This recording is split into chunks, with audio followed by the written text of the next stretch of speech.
ఏడుకొండలపై కొలువుతీరిన అఖిలాండ కోటి బ్రహ్మాండ నాయకుడి దర్శనానికి కోట్ల మంది భక్తులు తప్పిస్తూ ఉంటారు. నిత్యం వేలాది మంది భక్తులు వస్తూ ఉంటారు. వివిధ మార్గాల్లో వెళ్లి ఏడుకొండల వాడిని దర్శించుకుని మొక్కులు తీర్చుకుంటూ ఉంటారు.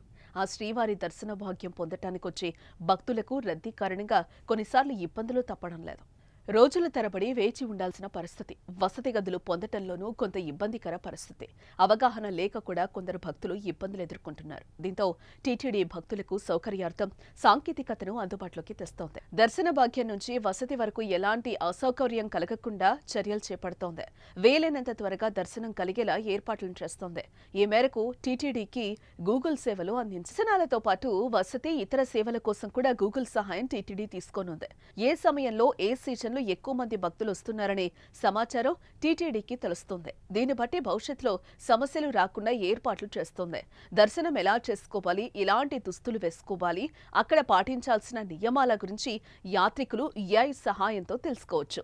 వేర్వేరు దేశాల నుంచి భక్తులు వస్తూ ఉంటారు కాబట్టి వారి భాషల్లోనే సమాచారం అందించనున్నారు. ఈ మేరకు టీటీడీ అభ్యర్థన మేరకు గూగుల్ ఉచితంగా ఏఐ సేవలు అందించడానికి ముందుకొచ్చింది.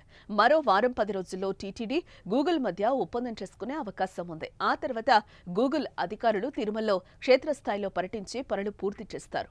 తిరుమలలో ముందుగా ఏఐని ప్రయోగాత్మకంగా ఉపయోగించి ఆ తర్వాత అవసరమైన మార్పులు చేస్తారు. గదుల కోసం వచ్చే సిఆర్ఓ, ఆరోగ్య కేంద్రాలు, అన్నప్రసాద కేంద్రం, కళ్యాణకట్ట వద్ద రద్దీ ఎలా ఉందో ఎవరిని అడగకుండా ఫోన్ ద్వారానే తెలుసుకోవచ్చు. మొబైల్కే నోటిఫికేషన్లు వస్తాయి. ఈ సమాచారం టీటీడీకి కూడా ఉపయోగపడుతుంది. క్యూ లైన్లను కంట్రోల్ చేయడానికి షెడ్లలో ఎక్కువసేపు నిరీక్షించకుండా ఉండేందుకు సహాయపడుతుంది. రద్దీని కంట్రోల్ చేసే పనులు త్వరగా చేయొచ్చు.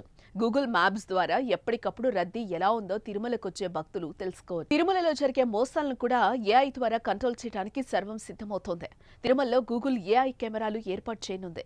దీని ద్వారా అనుమానాస్పద వ్యక్తులు ఎవరైనా తిరుగుతున్నారా అని పోలీసులు, విజిలెన్స్ సిబ్బంది తెలుసుకుంటారు. వారిపై నిఘా ఉంచుతారు. నిందితుల ఫోటోలు కూడా భద్రంగా ఉంటాయి.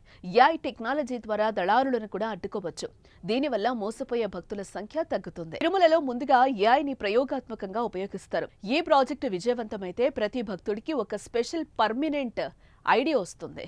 భవిష్యత్తులో ఆ వ్యక్తి ఆ ఐడి ద్వారానే దర్శనం, సేవలు, గదులు బుకింగ్స్ చేసుకోవాల్సి ఉంటుంది.